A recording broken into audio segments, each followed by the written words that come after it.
Eu não sei se você já reparou que nós vivemos na era mais lucrativa, ao mesmo tempo mais cansada e endividada da história da humanidade.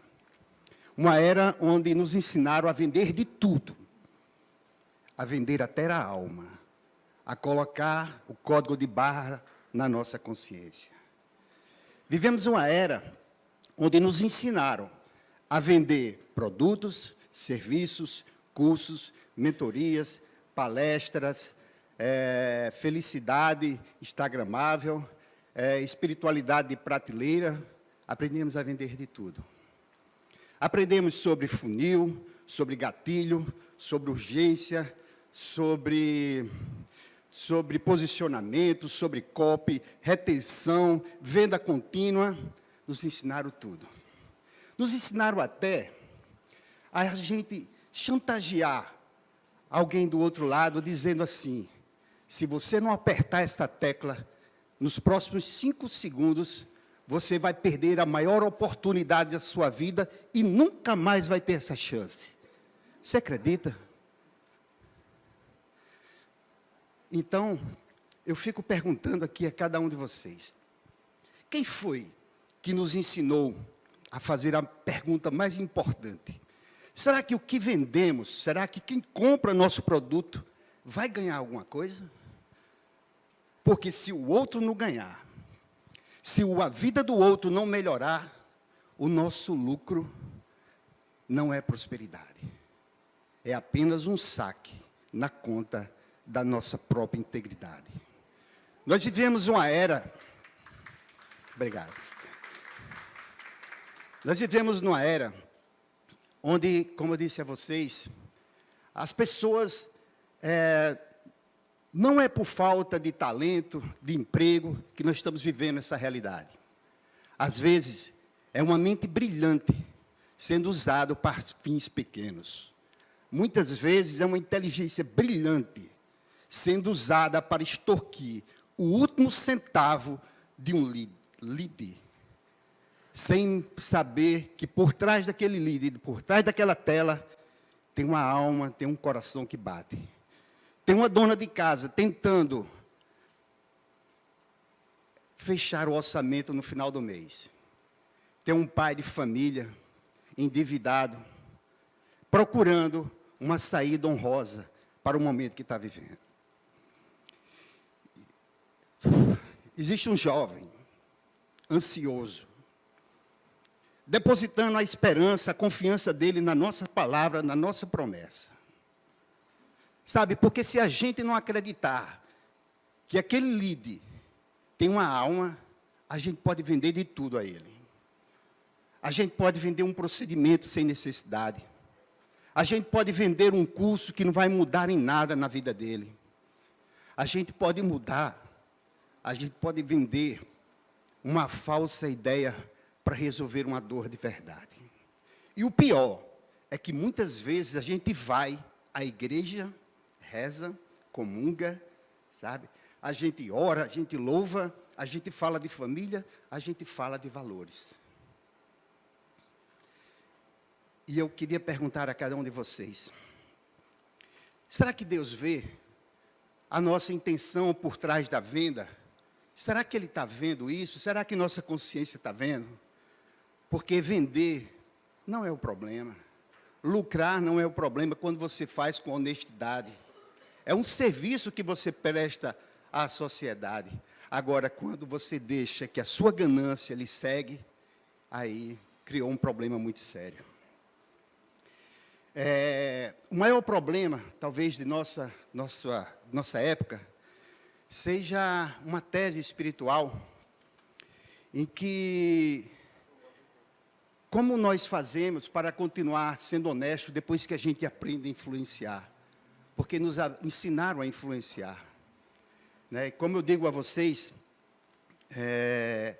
se você... O principal problema, depois de a gente influenciar, é saber exatamente isso. O que a gente vai vender vai mudar a vida do outro? Eu acho que todo vendedor deveria perguntar a si mesmo: o que eu vendo aos outros, eu venderia quem eu amo? Eu venderia a um familiar? Porque se você não vender, será que a minha palestra, ela serve para transformar ou apenas para manipular? Sabe, Deus colocou essas coisas no meu coração. Eu ia falar de outro tema, mas Ele pediu para eu falar dessas coisas hoje aqui. Porque toda tradição espiritual, ela nos ensina um princípio básico, com palavras diferentes. Mas ela diz a mesma coisa. Não fazei ao outro aquilo que você não gostaria que fosse feito a você. Porque hoje a gente vive, como eu falei a você, num mundo onde a gente fala em alta performance. Mas também, nunca houve tanta gente procurando uma oportunidade para viver, procurando psicotrópicos para poder sustentar uma vida, que é uma bênção. Você sabia que tem gente que toma remédio para dormir, para acordar, para comer, para parar de comer? Nunca na história da humanidade se tomou tanto remédio para suportar a própria existência. Como eu falei, é uma bênção. Sabe? É por isso que hoje eu venho falar aqui para vocês de algo que tocou meu coração e que é uma palavra que para mim tem muito significado, que é a palavra terapeuta. Terapeuta não diz apenas alguém da área de saúde. Terapeuta é algo que nasce do cuidado.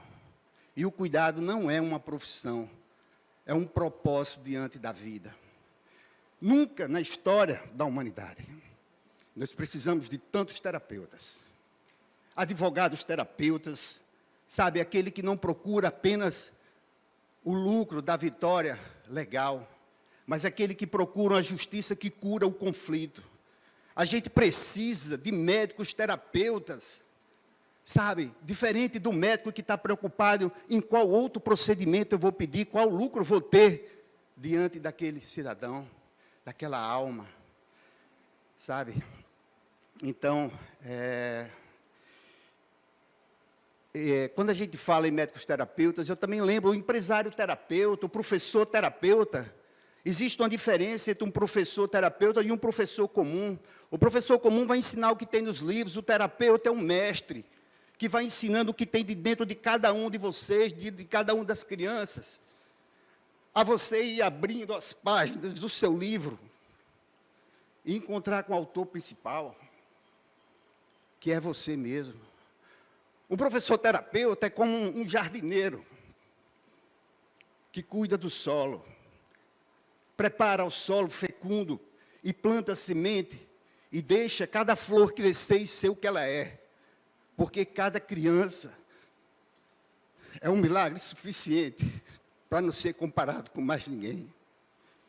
Vivemos em um mundo onde nos ensina a vencer, mas nos ensina a cooperar. Então, essa urgência, vocês não sabem por que eu trago ela hoje. Sabe? Mas aí você... esqueci de falar do político-terapeuta. Precisamos tão atual do político-terapeuta. Sabe? O político-terapeuta não é aquele que busca apenas os votos, não procura apenas ganhar a eleição. O político-terapeuta é aquele que elabora leis para facilitar a vida das pessoas, para facilitar o encontro do homem consigo mesmo, para colocar a alma e a consciência na sala de aula. Porque o que diferencia um profissional comum de um terapeuta é a presença da alma. Um profissional ensina apenas a comprar o produto, o outro resolve uma dor. Um está preocupado em usar pessoas para obter uma meta, e o outro está usando as metas para transformar pessoas. Sabe? Mas aí você me pergunta, mas Salismar, como é que a gente vai enfrentar esse mundo aí de peito aberto, de alma limpa? Olha, você vai pagar um preço alto por isso, mas tem algo, uma recompensa que não vai caber em planilha nenhuma de Excel. A sua paz de espírito. E a paz de espírito é algo que não tem dinheiro que pague. não tem dinheiro que pague. Sabe, às vezes é porque a gente confundiu as coisas, a gente confundiu acúmulo com bênção, a gente confundiu ter bens materiais com aceitação por Deus. Mas sabe, quando Jesus esteve aqui, o maior líder que existiu nesse mundo, ele não pregou prosperidade, ele nos ensinou a amar mais, nos ensinou a compartilhar, nos ensinou a perdoar. Sabe, na mensagem deles, não dizia assim, falava sobre prosperidade, sobre riqueza, não falava nada sobre isso. Quando alguém queria segui-lo, ele disse, até as raposas têm os seus covis, as aves do céu têm os seus ninhos, e o filho do homem não tem nem onde repousar a cabeça. Sabe, quando ele foi tentado lá no deserto, quem pregou a prosperidade fácil não foi ele, foi o Satanás. Pregou a prosperidade fácil. Olha, basta você se curvar diante de mim, te darei todos os reinos do mundo, transformarei, sabe, transforma essa pedra em pão, e você vai, sabe, ter todas as glórias. Mas sabe por que foi que ele não aceitou? Porque o reino nenhum dessa terra, dinheiro nenhum em conta, milhões e milhões de sua conta, fama, seguidores, nada disso vale a perda da sua integridade, da sua alma. Sabe, nós somos filhos e filhas de uma promessa que fizemos antes de nascer. E todos nós, sabe, que você acredite ou não, você veio com a missão sagrada. Você veio aqui para cumprir uma tarefa existencial. A você foi dado talentos que não foi dado a mais ninguém. Um dia, todos nós vamos prestar contas desses talentos que recebemos. Sabe, a pergunta não vai ser o que você conquistou. Vai ser, será quantas pessoas respiraram melhor porque você nasceu? Vocês lembram da passagem bíblica do profeta Jonas? Jonas é aquele profeta, sabe, que recebeu um dia o chamado, vai a Nínive confrontar a injustiça, e o que ele fez? O que todos nós fazemos, fugiu para Tarsis, sabe? E nós fugimos para Tarsis todas as vezes que nós fugimos, sabe, do nosso chamado. Todas as vezes que buscamos o caminho fácil, mas todo mundo faz assim, mas todo mundo está vendendo isso, eu vou deixar de ser besta, eu vou fazer o quê, entendeu? Não é verdade? Muitas vezes a gente foge, e quando a gente foge, o que acontece? A gente atrai tempestades. Olha a história contando. Sabe, se você está vivendo diante de um momento difícil da sua vida, porque assim, como médico, todos os dias eu vejo profissionais excelentes entrando no meu consultório. Todos os dias, sabe? Pessoas que vocês acreditam que eles ganharam tudo na vida. Fama, poder, dinheiro, em busca de uma pílula, em busca de um comprimido para aliviar aquela sua dor, aquele seu vazio existencial. Pessoas que chegam com insônia, com cefaleia, pessoas que chegam com hipertensão, com arritmia, pessoas que chegam, não sabem nem porquê, nem de onde dói, mas aquele vazio, sabe, aquela dor, aquela coisa que nenhuma meta batida consegue resolver. Então, eu venho aqui com essa urgência falar para vocês por isso, sabe? Quando você estiver diante de um problema, da consciência pesando, essas dores, você lembre que você pode estar fugindo do seu destino, e aquela tempestade veio para chamar você de volta, sabe? Então, tudo isso que eu estou falando, essa tese que eu estou falando hoje aqui, essa mensagem, ela não é uma tese acadêmica, ela nasceu de uma dor profunda da minha alma. Numa noite de escuridão, e que enfrentei tempestade da ingratidão. E eu tive um sonho, e ele foi tão real esse sonho, que ele foi materializado nesse livro. A Causa que Você Escolhe revela quem você é. Ele conta a história de alguém igual a mim, igual a você, igual a qualquer outro, que recebeu um chamado e fugiu para a normalidade. Porque, como médico, eu posso lhe afirmar hoje que a maior doença do mundo atual é a normose, a doença dos normais. Eu morro de medo de gente normal, sabe?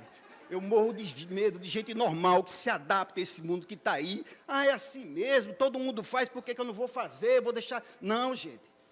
Sabe, está encerrando o meu tempo, mas eu queria imaginar aqui a vocês. Imagine que hoje é o último dia da sua vida, exatamente como a colega há pouco tempo falou. Sabe, no dia que você vai partir daqui, porque a única certeza que nós temos é que vamos partir daqui um dia. E quando você estiver diante da porta, você vai deixar tudo para trás, tudo que você conseguiu com suor, com noites de insônia, com toda a dedicação.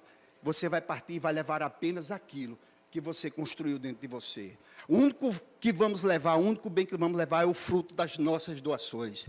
E nesse dia, que a nossa profissão possa ser missão e que a nossa prosperidade possa ser bênção repartida. E quando você escutar a última pergunta, o que você fez dos talentos que eu te dei, você possa dizer: Senhor, eu fiz a minha parte, eu multipliquei os meus talentos, eu usei para ajudar, Senhor, porque vencer é bom, vencer com propósito é melhor, mas vencer sem perder a alma, isso é sagrado.